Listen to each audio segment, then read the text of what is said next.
I had thought of giving a proper presentation, but then I discovered that the session is just 15 minutes. So I decided that, okay, fine, that will not do. It would bore you guys. So I decided to broad brush it and make it more freer.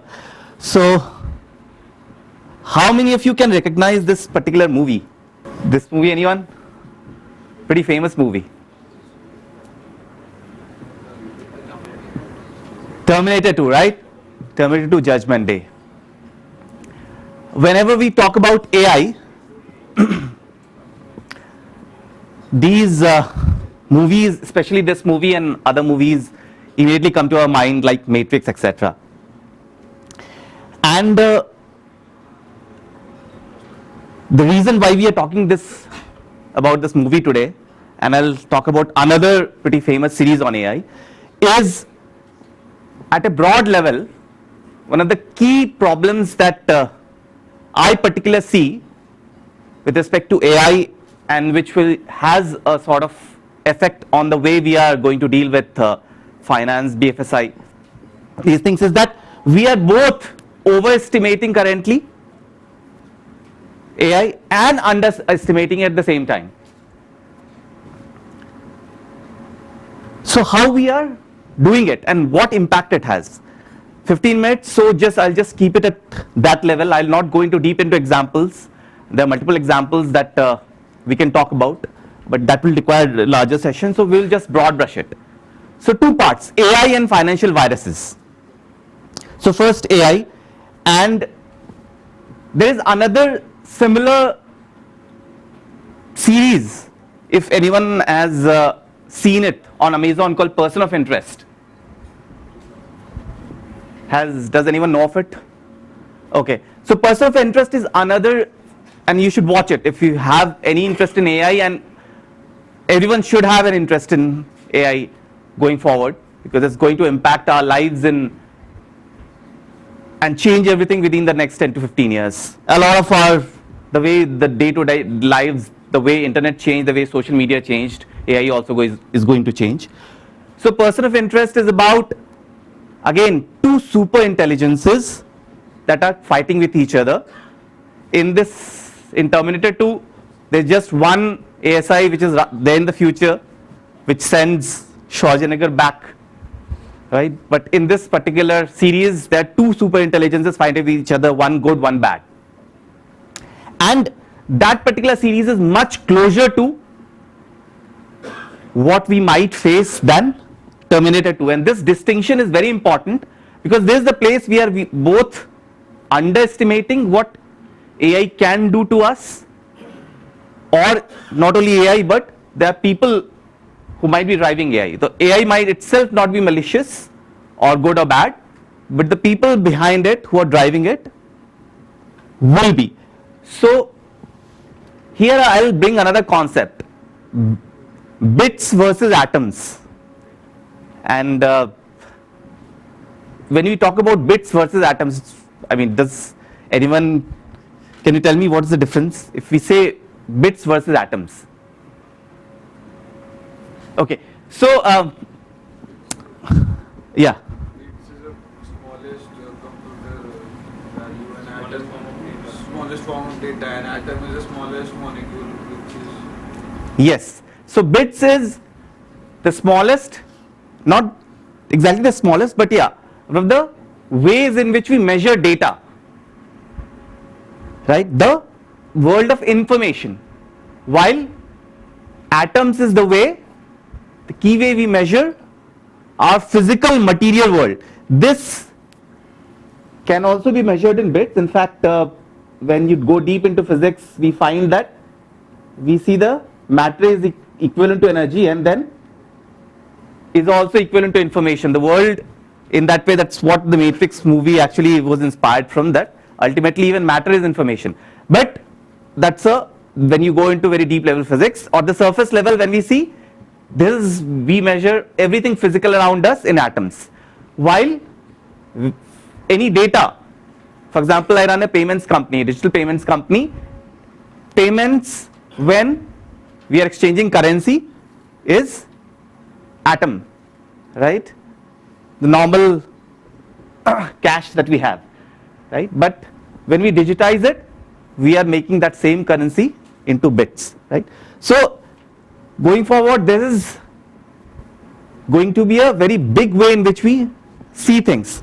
For example, why this is much more difficult for AI right now, or much farther in the future if it will ever happen, versus a person of interest. Again, if you see it, you'll understand what I'm saying, is between these two, this one requires AI, and whenever we do anything in the world, we are either manipulating bits or we are manipulating atoms. So when we manufacture a car, we are manipulating atoms.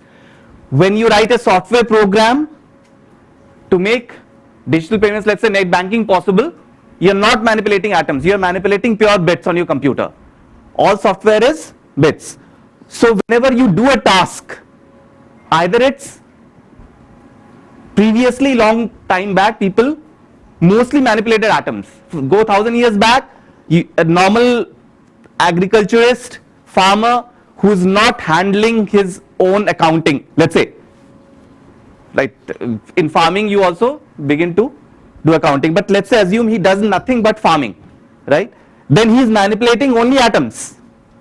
You go into a farm and you farm, that is manipulating atoms. When I do my work today, the entire day I am on my laptop.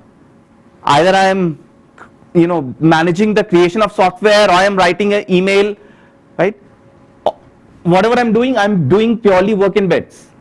And there are some people, for example, if you go into a car manufacturing factory and someone is operating a automation tool that, let's say, is doing the car plating. So they are doing both at the same time. They are both manipulating atoms, because plating the car is actually manipulating atoms, but they are doing it through an automation tool which is based upon manipulating bits. So that job is doing both. Now in the future, Terminator 2 Matrix is all about AI being able to manipulate everything at the same time at a very large scale. Manipulating bits also, manipulating atoms also. And that is very far in the future, because currently when we see even the most advanced robots, they are very, very simple. I mean, not even the most advanced robot can walk today the way easily a 2-year-old child can walk. And that's when you begin to underestimate AI, because its impact in the world of atoms is very low. No matter how, with LLMs, the large language models, ChatGPT, etc., we can see that it is able to manipulate bits in a much more stronger way. But here its Terminator is very far off. But where we are, here we are overestimating AI. There is a lot of talk of X-Risk and Terminator-like things happening, PDOOM, etc. That is all overestimated.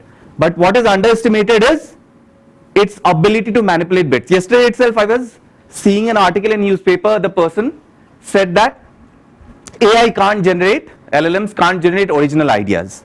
Now that's a very, very, either that person does not understand how to prompt, or they don't want to do it. But either way, they are making a big mistake, because ideas 99% of the time, even good and great ideas, are purely pattern matching and computation. Even when we think of it, we are doing mostly pattern matching and computation in the world. The absolutely world changing ideas, they are only 0.1%, like Einstein discovering relativity. Probably AI can't do that. But that's just 0.1% of ideas. 0.9% of good, even great ideas are simple computation. If anyone is in cryptography, you would understand compression, right? Any pattern of data can be, if it can be compressed by approximating it to an algorithm. So that's what we do. I mean, we don't know it, but that's our brain is doing it 24/7. We see everything is in front of us is data. Our brain has been developed by evolution to immediately compress it and make sense of it, right? So, and AI is pretty good at that also. So AI is being underestimated in this phase. We are overestimating it currently when we are talking about it being like this particular movie where it is manipulating atoms and bits the way it wants. That is not likely to happen very soon. It might happen, but it is far away.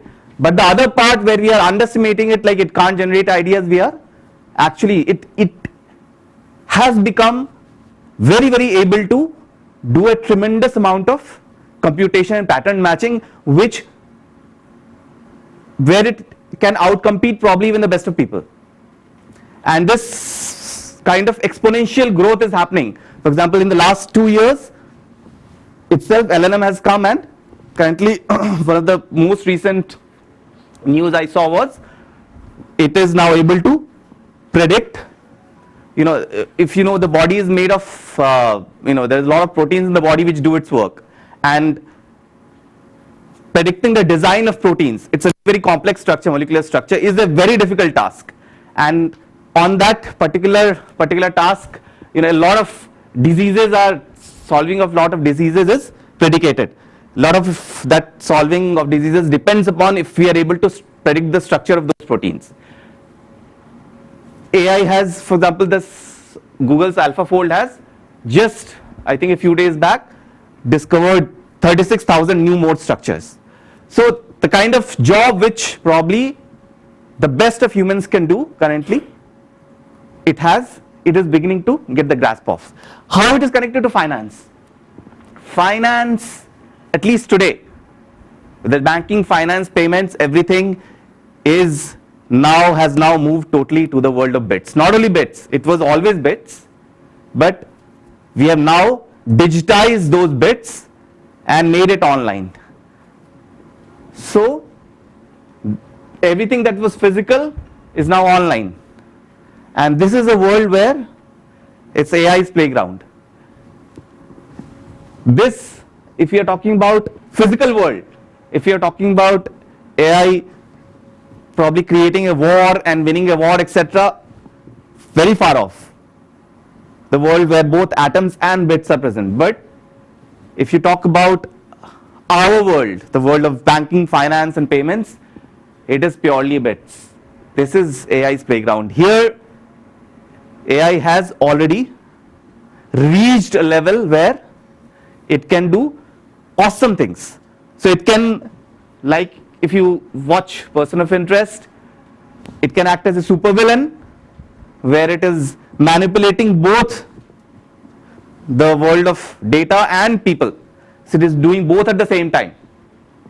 And it can, for example, if you have talked with a chatbot recently, you can actually make it talk it to you like a proper psychotherapist and make it manipulate you. So what I'm trying to say is that this kind of estimation is very, very necessary if you have to understand what kind of impact AI will have on our world. And as far as financial viruses, we don't have time for it. But there are two, if you know how a virus works, COVID, Ebola, whatever, SARS virus, how do you figure out how harmful it is to human beings? There are two major factors in which how you estimate a biological virus. One is its reproduction rate number. In biological terminology, it's called R0. So COVID has an R0, SARS is an R0, Ebola has an R0. The more R0 it has, the faster it can spread, the more infectious that virus is. And the second way you estimate how bad a virus is, it's its fatality rate. How much it can kill. Fine, it can infect you, but can it immediately kill you? For example, Ebola doesn't have that high infection rate, but it has a very high fatality rate. COVID also, initially it had a very high infectious rate but low fatality rate, and in the second wave at least the fatality rate immediately went up. And of course that also depends upon the kind of population you have. Different populations have different genetic markers, and therefore its effect on different populations is different. But how bad a virus is, which is called the virulence, depends upon these two factors: how quickly it can spread, infectious, and how quickly it can kill you. Coming to finance, we can see, we can model financial problems, the viruses the same way. For example, a market contagion, how quickly it can spread versus how bad it is affecting a single person. right? There are market movements. They're pretty worldwide sometimes. But the impact on a specific person, of course, it depends from geography to geography and from domain to domain, might be less. While there might be single incidences where it is not impacting a lot of people, but it is impacting somebody in a pretty bad way. I'll give an example. Take the second example, where we are trying to figure out the credit worthiness of a person. Now, it affects either a people or a small group of people, but if you estimate it wrongly, you are impacting that person in a very bad way. It may not affect the entire world, but misestimation, wrong estimation of a specific person can affect their lives in a pretty bad way. So the R0 reproduction rate of that financial virus is pretty low, but the fatality rate is pretty high. So, and when you're trying to do it through AI is lots of times a black box. You don't actually know what's going on inside that particular black box. It gives you an estimation, lots of times it's a very good estimation, but if it has gone wrong, there is no way for you to figure out, because when a human being does the calculation, there is a equation, you put your numbers in that equation and your thing comes out, it's very, very transparent. This is why X has happened. But when you are putting it in a black box like AI, when the number comes out, you have no idea why that number has come out.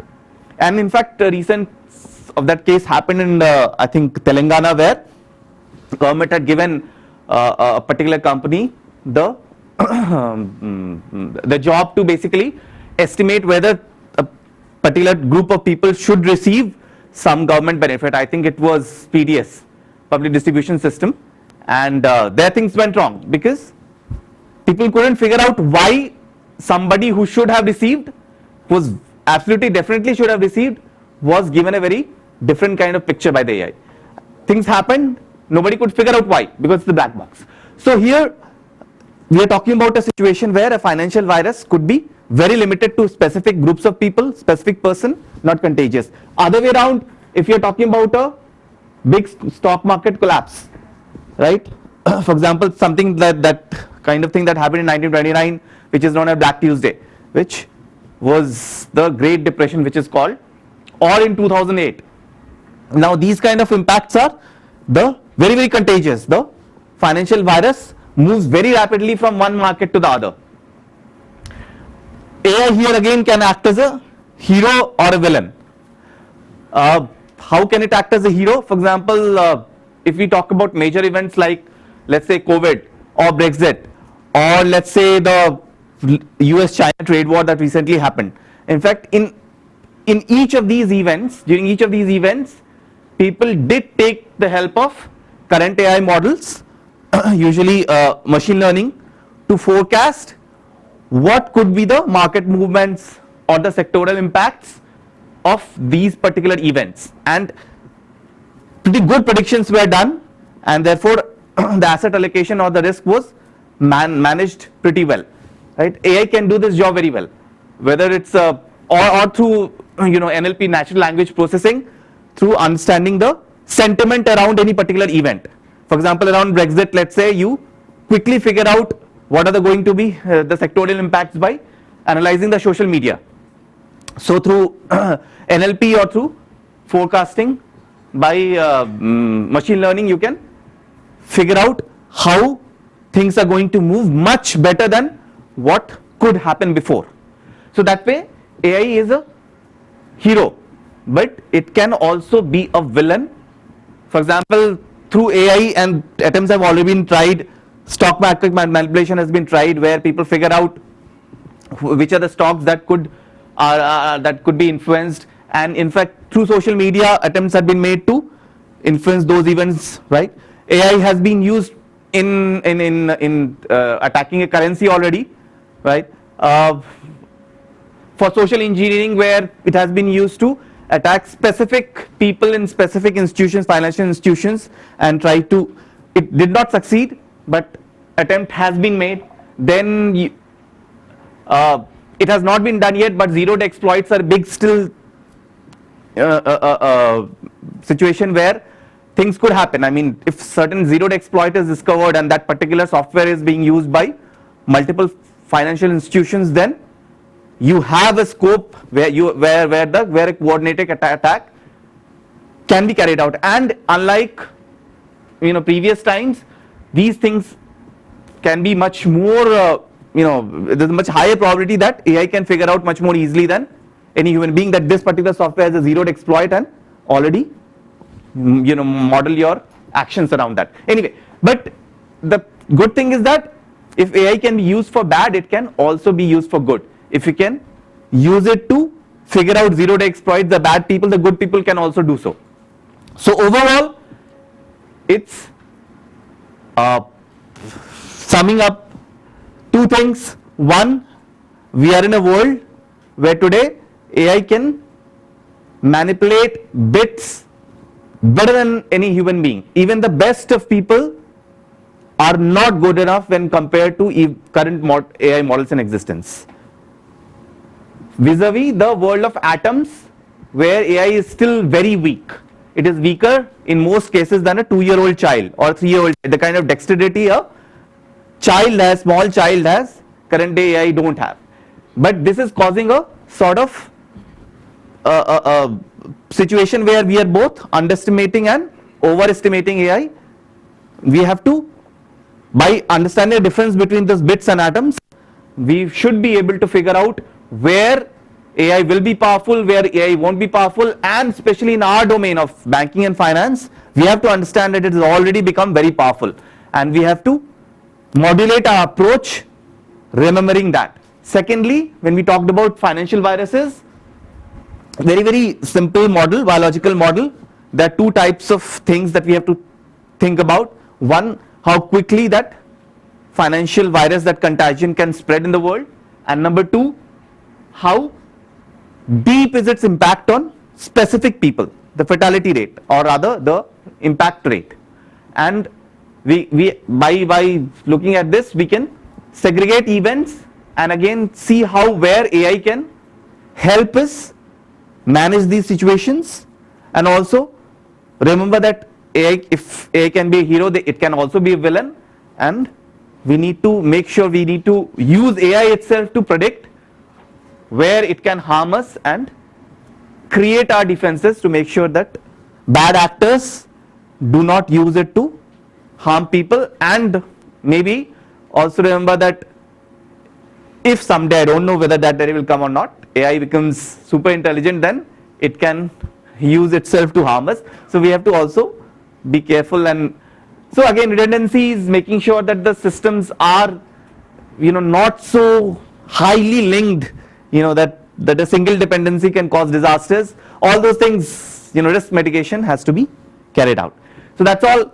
Little time, so I did not go into the specifics. There are huge number of specific case examples that we can go one by one, and the different kind of ways in which I talked about NLP, I talked about forecasting through ML, but like this there are multiple case studies and use cases that you can have to use AI in this particular field.